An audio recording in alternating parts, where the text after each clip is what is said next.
Assalamualaikum warahmatullahi wabarakatuh. Perkenalkan saya Priscilia Taifani, BP 1910212049 dari kelompok 4. Pada kesempatan kali ini, kelompok kami akan mereview jurnal dengan judul Eksplorasi Potensi Gulma Siam sebagai biofungisida pengendali Phytophthora palmivora yang diisolasi dari buah kakao. Berikut akan saya paparkan profil mengenai jurnal hama dan penyakit tumbuhan tropika yang kami ambil. Jurnal tersebut diambil dengan judul yang telah disebutkan dengan volume 11 nomor 2 dari halaman 201 sampai 209 yang dirilis pada bulan September tahun 2011 dengan penulis Radik Suharjo dan Titi Nur Aini. Assalamualaikum warahmatullahi wabarakatuh. Perkenalkan, nama saya Cindy Haryanti dengan nomor BP 1910211011. Di sini saya akan memaparkan latar belakang terjadinya penelitian yang menjadikan gulma siam untuk penanganan penyakit busuk buah pada tanaman kakao. Penyakit penting dalam budidaya kakao adalah penyakit busuk buah. Penanganan penyakit ini belum dikendalikan secara maksimal, baik secara kultur teknis maupun kimiawi. Salah satu alternatif yang disinyalir dapat memaksimalkan pengendalian adalah penggunaan pestisida nabati. Nah, bahan tanaman yang digunakan sebagai pestisida nabati hendaknya tidak memiliki nilai ekonomi yang tinggi, tetapi memiliki potensi sebagai biopestisida, seperti gulma siam atau Chromolaena odorata. Gulma siam mengandung senyawa kimia yang bersifat antibakteri terhadap tumbuhan Xanthomonas persicatoria dan Ralstonia solanacearum. Ekstrak gulma juga bersifat anti jamur terhadap Aspergillus niger, sehingga tidak menutup kemungkinan mampu menghambat pertumbuhan Phytophthora palmivora, yaitu jamur penyebab penyakit busuk buah pada kakao.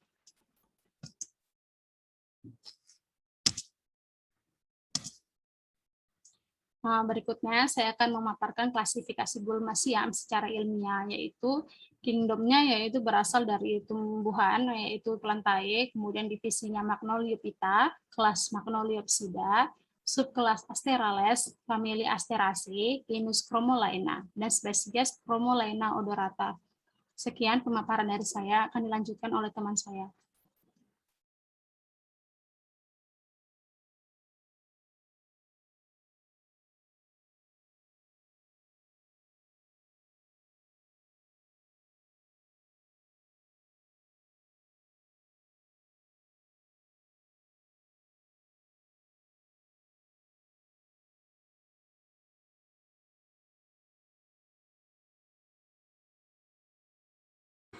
Saya Sukamto, BP 1910212012. Saya akan menjelaskan bagian hasil dan pembahasan pada jurnal tersebut.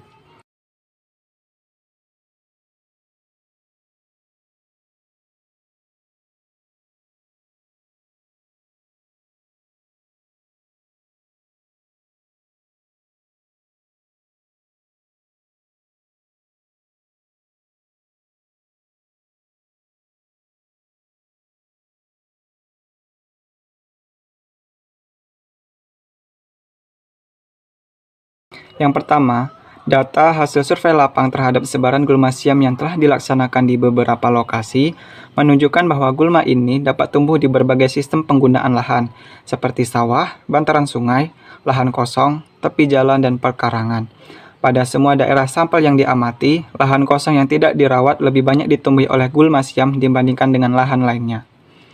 Selanjutnya, beberapa peneliti melaporkan bahwa gulma siam dapat ditemukan di beberapa daerah perkebunan, seperti perkebunan kelapa sawit, kelapa, jambu monyet, tebu, jeruk, jati, karet, kopi, teh, coklat, rambutan, kapas, tembakau, dan lahan-lahan pertanian yang lain. Selanjutnya, gulma ini juga dapat ditemukan di pinggir jalan, pinggir sungai, dan daerah hutan budidaya. Persebaran gulma siam yang cukup luas disebabkan karena gulma ini merupakan salah satu jenis gulma yang mudah tumbuh dan bersifat sangat invasif. Selanjutnya, gulma ini juga dikenal sebagai tanaman marginal, yaitu jenis tanaman yang bisa tetap tumbuh baik di areal yang kurang subur atau areal yang tidak cocok bagi pertumbuhan tanaman lainnya. Selanjutnya, angin berperan dalam membantu penyebaran biji-biji gulma siam ke daerah-daerah di sekitarnya, dan tidak adanya usaha manusia untuk merawat dan mengolah lahan kosong menyebabkan gulma siam dapat tumbuh tanpa ada gangguan. Selanjutnya, Hasil uji statistik memperlihatkan bahwa ekstrak bagian pucuk tanaman mempunyai kemampuan penghambatan terhadap P. palmifera yang lebih baik daripada bagian akar. Hal ini diduga karena senyawa-senyawa toksik seperti alkohol, flavonones, chalcones, asam aromatik, dan minyak esensial yang dikandung oleh gulmasiam. Selanjutnya, ekstrak gulmasiam yang terutama pada bagian pucuk memberikan kemampuan penghambatan terbaik terhadap pertumbuhan palmifera secara in vitro pada tingkat konsentrasi 40%, menghambat gejala serangan palmifera pada buah kakao di laboratorium mulai pada tingkat konsentrasi 50%, dan menghambat gejala serangan palmifera pada buah kakao di lapangan pada tingkat konsentrasi 60%. Sekian dari saya, terima kasih. Baik, perkenalkan, nama saya Siska Amelia dengan nomor BP 1910211045. Baik, pada kesempatan kali ini saya akan menjelaskan tentang metode penelitian dari jurnal yang kami angkat. Yang pertama yaitu penelitian ini dilaksanakan dengan 4 subpercobaan, di mana percobaan yang pertama yaitu studi sebaran C. odorata atau gulmasiam pada lahan sawah, lahan kosong, pekarangan rumah, tepi jalan, dan bantaran atau tepi sungai. Selanjutnya yaitu pengujian kemampuan ekstrak C. odorata untuk menghambat perkembangan Phytophthora falmifera secara in vitro. Yang ketiga yaitu pengujian kemampuan ekstrak C. odorata untuk menghambat perkembangan falmifera pada buah kakao di laboratorium. Yang keempat yaitu pengujian ekstrak C. odorata untuk menghambat perkembangan V. falmifera pada buah kakao di lapangan. Kemudian berbagai sistem penggunaan lahan yang diamati adalah lahan sawah atau daerah persawahan, lahan kosong yang tidak dirawat atau dimanfaatkan, pekarangan rumah atau lahan di sekitar rumah, tepi jalan, dan bantaran tepi sungai.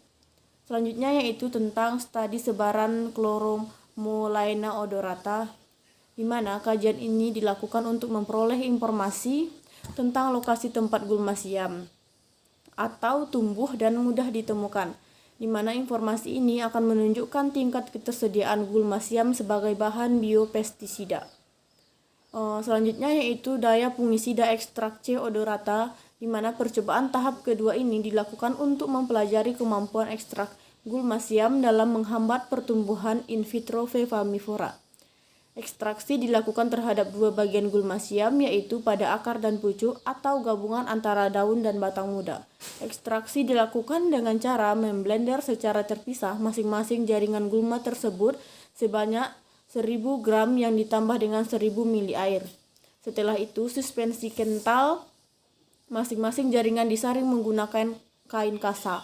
Hasil saringan tersebut selanjutnya disebut sebagai ekstrak kasar dengan konsentrasi 100%. Selanjutnya yaitu tentang perlakuan disusun dalam rancangan acak lengkap atau RAL dalam 3 ulangan. Pengamatan dilakukan setiap hari terhadap diameter koloni jamur yang tumbuh. Kemudian pada setiap perlakuan, data diameter yang didapat merupakan rata-rata dari 4 kali pengukuran.